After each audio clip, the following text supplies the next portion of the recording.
सर्व लहान भक्तांना सप्रेम जयगुरु. आज आपण जळगाव जे आर्वी तालुक्यातील एक गाव आहे त्या काळामध्ये देवगाव म्हणून ओळखलं जायचं या गावामध्ये आहोत आणि सध्या आपण हिंगडोजी महाराज जे अवधूती मंदिर आहे त्या मंदिरामध्ये बसलेलो आहोत. आपल्यासोबत दोन लहान भक्त आहेत, सेवक आहेत, ज्यांनी त्या काळामध्ये समर्थ लहानोजी बाबांचं दर्शन घेतलेलं आहे. आणि या मंदिराचं वैशिष्ट्य असं की इथे समर्थ लहानोजी बाबा अवश्य दर्शन घ्यायला यायचे. या मंदिराचं हे एक अनन्यसाधारण असं महत्त्व आहे. तर आपल्याला ते लहानोजी बाबांविषयी काही माहिती सांगणार आहे आणि या मंदिराविषयी सुद्धा माहिती सांगणार आहे. दादाजी जय गुरु, जय लहानोजी बाबा.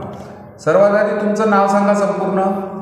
नारायण नामदेवराव वानखडे, मूळ गाव तुमचं? मुक्काम जळगाव. जळगाव. तर तुम्ही लहानोजी बाबांचं दर्शन घेतलेलं आहे? हो, मी स्वतः घेतलेलं आहे. तुम्ही लहानोजी बाबांचं जे दर्शन घेतलं त्याविषयी सांगा थोडक्यात. लहानोजी महाराज दर्शन केलं त्या दिवशी आम्हाला शाळेतून मास्तर लोकांनी तिथं आमची टीप नेलेली आहे. टाकरखेडला धामतिरीला. बरं. त्याच्यामुळं आमचं मधात दर्शन झालेलं आहे बाबाजीचं. हो काय? हो. म्हणजे रस्ते कुठं मधात? कुठं मधात म्हणजे आळवे वावरातून आम्ही चाललो इकडून एक पावल्यानं बाबाजी आले आळवे. म्हणजे बाबाजी त्यावेळेस सोकारी करत होते. हो हो हो, बरोबर आहे. तर तिथं दर्शन झालं का बाबाजी? हां, आमचं मधात दर्शन झालं आहे. असं काय? मला मारलं बाबाजीनं. हो काय? हो. म्हणजे तुम्ही दर्शनाला गेलेत, मारलं काय? दर्शनाला जाताना रस्त्यालाच ठोकलं. आडवं गेलो का नाही बाबाजी या. हो हो. त्याच्यामुळं अच्छा. सर्व मुलं पळत निघाले माझ्या मागं.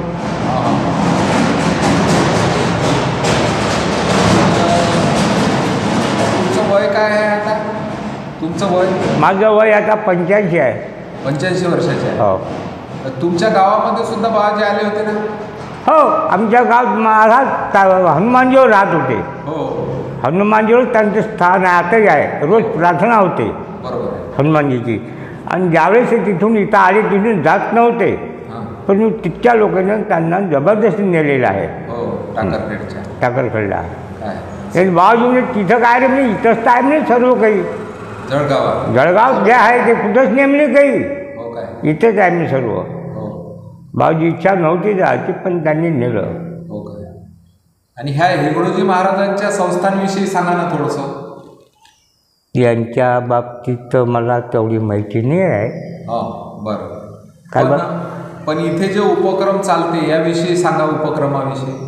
हे उपक्रम म्हणजे तर दर महिन्याच्या महिन्याला प्रतिपदेला इथं उटी केल्या जाते बाबाजीची. हो काय? हो. बरं.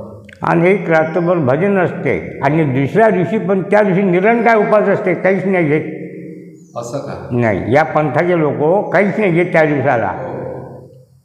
आणि मग बाहेरगावचे सुद्धा लोक येतात का इथे? बाहेरगावचे लोक येतात पण तो कार्यक्रम असताना येतात. आता नवज्योतची ज्योत आहे अखंड. हो. नवमीला हे झेंडे चढणार आहे 29 तारखेला. असं काय? हो. प्रतिपदा अमावस्या खतम झाली की प्रतिपदा लागली. बाकी जनरल लोकांची राहील गावोगावी आपला गुढीपाडवा म्हणतो त्याला आपण. तो गुढीपाडवा हा बाकी ठिकाणी राहील पण इथं 29 तारखेला शनिवार दिवस येते. 30 तारखेला काही शिव भजन राहील. रात्रीचे ज्योत टाकते अखंड. असं काय? हो. या मंदिरात मिळाल त्या मंदिरात जाते ज्योत. आणि कापूर ज्योतीचं काय महत्व आहे? कापराचं काय? कापूर ज्योतीचं. कापूर ज्योत सांगा. जे काही थोडं आहे त्याच्याशिवाय त्याचा मार्ग चालत नव्हता ना. हो हो. कापूर अगरबत्ती त्याचं पहिल्यापासून पूजन आहे.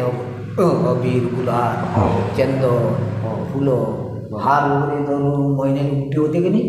हे म्हणजे आपल्या हस्ते होते ना. असं काय? हो हो, आपल्या हस्ते.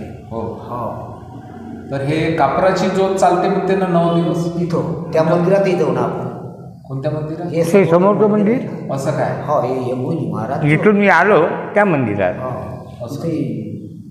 रात्रंदिवस कापराची ज्योत चालते अखंड. अखंड म्हणजे 9 दिवस. आणि भजनेवाल्याची पायरी राहते अखंड. हो, 3-3 तासाची. असं काय? नेरवाले गाववाले. हो, तिथे बाहेर गावचे काही पायरे असतात. पायरा राहते. हो हो 3 तासाचा 2 माणसं. हो काय ते अखंड राहते 9-10 दिवस. बरं त्या दिवशी मग समाप्ती राहते. हो तर पूर्ण या आजूबाजूचे खेडे जेवण घ्यायला येते. हो काय जेवण घ्यायला बेलोरा झालं, चिस्तूर झालं, बरं परतोडा झालं, शिरपूर झालं, हो असे आजूबाजू झेंडूदेना बाजार असं वर्धा बनेली असे पूर्ण लोक जेवण घ्यायला येते समाप्तीच्या दिवशी. समाप्तीच्या दिवशी 9-10 पोत्याचा स्वयंपाक होते. असं काय? हो. या गावात 3 मंदिरं आहेत. हो अवधूती पंथाचे 3 मंदिर आहे. हो हे मोठं आहे सर्वात. अच्छा सगळ्यात हे ठाणं मोठं आहे. मोठं आहे अवधूती. हो बरं. इथूनच सगळे म्हणजे आता द्यायनं हे नेऊ दे नेली द्यायला इथून हो ज्यांनी दिल्ली आहे त्याले असं काय. तर आज तुम्ही जे काही हेंगडूजी महाराजांबद्दल थोडक्यात माहिती सांगितली आणि आजोबाने लहानोजी बाबांबद्दलची सुद्धा माहिती सांगितली. लहानपणी कसं दर्शन झालं, आज ते 85 वर्षाचे आहेत. याकरता मी तुमचा फार फार आभारी आहे. जय गुरु, जे जय लहानोजी बाबा समर्थ लहानोजी महाराज की की जय.